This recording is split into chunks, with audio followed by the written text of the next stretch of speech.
వీళ్ళిద్దరికి ఎలాగైనా పెళ్లి చేసేయాలి బంగారం. ఏమే మొగుడు పెళ్ళాల మ్యాచింగ్ అంటే ఎలా ఉండాలి? పందిరి మంచం పాల గ్లాస్ లాగా ఉండాలి.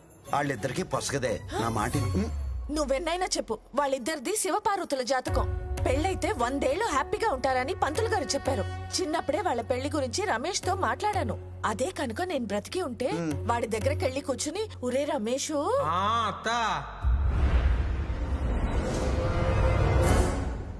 ఏంటత్తా వీడి నిద్రలో మాట్లాడుతున్నాడేంటి? ఏంట్రా రమేష్, ఇన్నాళ్ళ కళ్ళలోకి వచ్చావత్తా? కళ్ళలోకి వచ్చానా? మరే కాఫీ టీ ఏమన్నా పుచ్చుకుంటావా అత్తా?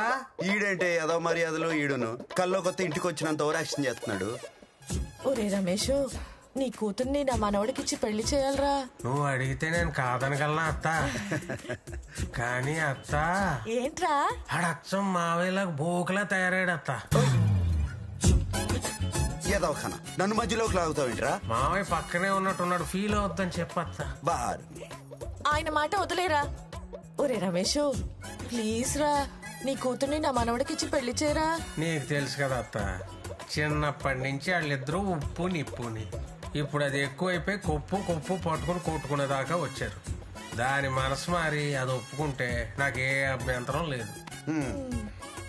అయినా టైం చూసుకొని దానికి ఖచ్చితంగా చెప్తానులే అత్త. పడుకుంటాను అత్త, పొద్దుటే పొలం వెళ్ళాలి. అలాగేరా. రమేష్, ఏంట్రా కలవరస్తా? సత్యమ్మత్త కల్లోకి వచ్చింది. సత్యమ్మ కల్లోకి వచ్చిందా? ఏముంది? బంగారాజుకి నాగలక్ష్మికి పెళ్లి చేయమంది. చాలే ఈ ఏదవ పేడ కళ్ళు నువ్వును. మంచిగా పడక. దాని మనసు మారితే పెళ్లి చేస్తానన్నాడుగా, నువ్వు వెంటనే భూమి మీదకి వెళ్ళి దాని మనసు మార్చి మనవడితో దాన్ని పెళ్లి చెయ్యి. ఇదేమి పాలకోళ్ళు నరసాపురం కాదే, ఎప్పుడు పడితే అప్పుడు వెళ్ళి రావడానికి. నువ్వు వెళ్ళకపోతే నేను చచ్చినంత ఒట్టు. చచ్చినట్ట ఎప్పుడో పోయిందిగా. ఎలా కోళం కన్నానే పుట్టికి. ఇంద్రుడు ఎప్పుడు పడితే అప్పుడు కనపడ్డు. పౌర్ణమి రోజు వస్తాడు. వచ్చినప్పుడు అడుగుదాంలే. దా ఒప్పో దా.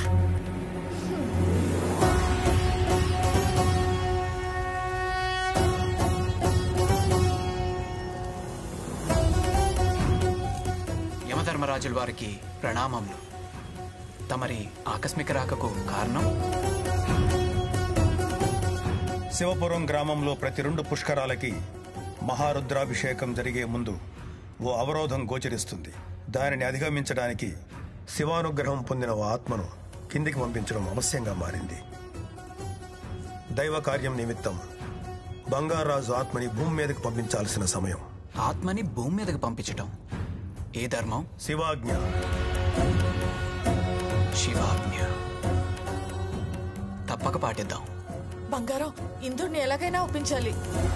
అయ్యి యముడు గారు, ఏంటి ఇలా వచ్చారు? చూసి చాలా కాలం అయింది. నరకంలో మన బేబీస్ ఎలా ఉన్నారు? ఏంటి ఏదో ఫ్రెండ్స్ తో మాట్లాడినట్టు మాట్లాడుతున్నాం?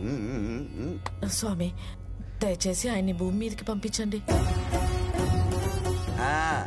నేను చెప్తానే ఉన్నానండి, పొద్దుస్తమానం పొలం వెళ్ళినట్టు వెళ్ళొస్తానంటే కుదరదని. ఎందుకు వెళ్ళటం? నా మానవుడి జీవితం చక్కదిద్దటానికి. దయచేసి పంపించండి. ఇది పాలకోళ్ళు నర్సాపురం కాదంటే ఎందే? నీ మాయ మాటలు నాకేం కొత్త కాదు బంగారాజు. ఆవిడ చెప్పిన మాట విని కిందకెళ్ళి నీ మనవడి జీవితం చక్కదిద్దిరా. ఇంకోసారి ఆలోచించుకోండి. మరి అన్నీ ఆలోచించుకునే చెప్తున్నాం. వెళ్ళి మీ మనవడి జీవితం చక్కదిద్దిరా. నీ మనవడి కళ్యాణమే లోక కళ్యాణం. సరే స్వామి, పద. నువ్వు ఎవరినైనా ఒప్పించేస్తావు పుట్టి. ఇక వెళ్ళు బంగారం, వెళ్ళి వాళ్ళిద్దరిని కలిపిరా. వెళ్తానులే. ఏంటి ఏంటేంటి? వెళ్తే మళ్ళీ ఎప్పుడు వస్తానా ఏంటో. వెళ్ళే ముందు పాలి.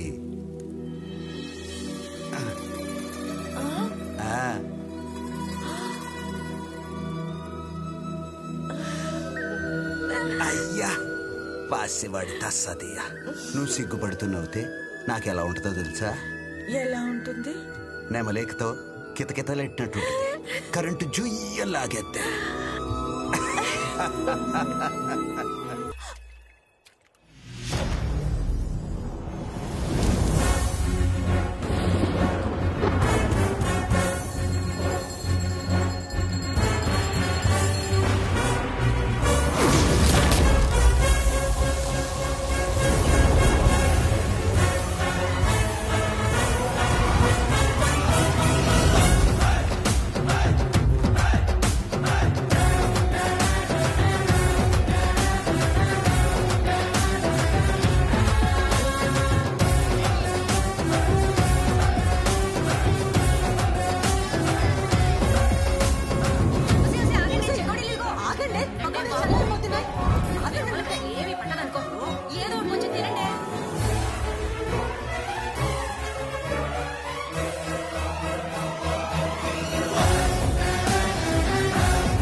నీకు లెక్కలు చెప్దామంటే టైమే దొరకట్లేదు. రే బంగారాజు, నానమ్మ పోయిన దగ్గర నుంచి నిన్ను నీ ఆస్తిని కంటికి రెప్పలా కాపాడుకుంటున్నావురా. కష్టాలు మేం పడుతున్నాం, లెక్కలు నీకు చెప్తున్నాం. చెప్పడం చెప్పాలి, అది మా బాధ్యత. ఈ లెక్కలన్నీ నాకెందుకు బాబాయ్, మీరే చూసుకోండి. రే రే రే అంత మాట అనుకున్నా. ప్రాణం పోయినా పర్లేదు కానీ లెక్కలో తేడా రాకూడదని మీ తాత చెప్పాడు. ఎవడు చెప్పాడు? వీడికి. నాకా? నీకెలేవా, నువ్వు ఇప్పుడు ఎక్కువ వినకపోతే నా మీద ఒట్టే తప్పదు. సరే పదండి చూద్దాం. పద పద. అమ్మ, కొబ్బరి తోట మనకి 50 ఎకరా ఉంది. ఎకరాకి 2000 బోండా.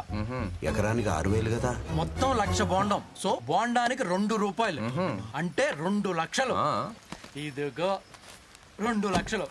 ఇందులో పురుగుల మందు కోసం 1,00,000. లక్ష అంటే పెద్ద పురుగులే. మొదలెట్టు. రొయ్యల చెరువు 50 ఎకరం.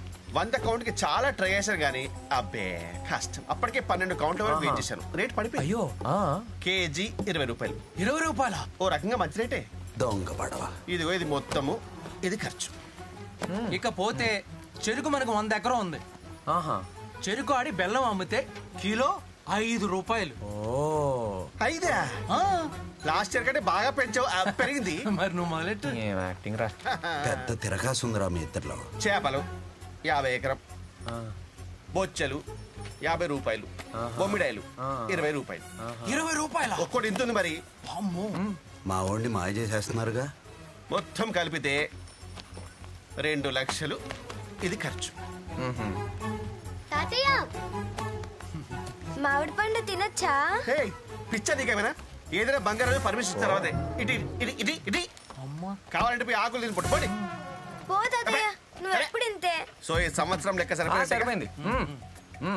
సరే ఇదిగో 50,000 నీ ఖర్చులో ఉంచుకో. మిగతా అమౌంట్ ఫిక్స్డ్ డిపాజిట్ చేస్తా. సరే. ఈ పండ్లు మామిడి పండ్లు తింటావా? వద్దులే, నీకు వేడి చేస్తుంది, ఫ్రిడ్జ్ లో పెడతా. సరే కానీ అమ్మా, ఈ బరువు బాధ్యతలతోటి మన బరువు విరిగిపోతుంది. ఎక్కడికి రా?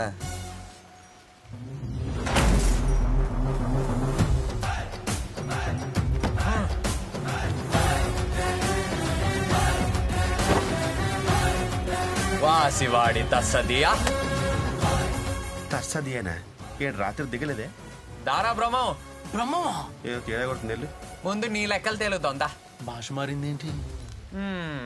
50 ఎకరాలకి ఎన్ని బోండాలరా? 1,00,000. ఏదో కథలు ఆడకే. ఎకరానికి 6,000 బోండాలు దిగుతాయి. 100 ఎకరాలకు 6 లక్షలు. బోండానికి 10 రూపాయలు. 60 లక్షలు. ఎక్కడికి పోయినీరా? అడుగుతున్నాడు కదా, చెప్పు. చెరుకు 100 ఎకరం. ఎకరానికి 40 టన్నులు. టన్ను 10,000. 40 లక్షలు. అయ్యి ఎక్కడ పోయినీరా? పురుగుల మంది కొన్నాడు బంగారాజు. నువ్వు ఆగ్రానే నీ దగ్గరకు వస్తా. నీ చేపల చెరువు లెక్కలేంట్రా? అవి అదేం లేదే. బొచ్చు 30 పావులా, బొమ్మడాయిల పావులా అనేదో కొత్త లెక్కలు చెప్తున్నావు. అంటే బొమ్మిడాయలు మరి ముళ్ళు తీసేస్తా నా కొడక. మరి మొత్తం దొబ్బేసి మామిడి పండుగ పర్మిషన్ అడుగుతావేంట్రా? అంటే ఏదో ఒకటి అడగరు కదా, ఎథిక్స్ అని. రే, ఇంకెప్పుడు ఏదో పనులు చేయకండి రా. డబ్బులు కావాలంటే అడిగి తీసుకోండి. లెక్కలు చెప్పైనా పర్లేదు కానీ మనుషుల్ని మోసం చేయొద్దురా. ఎలాండి?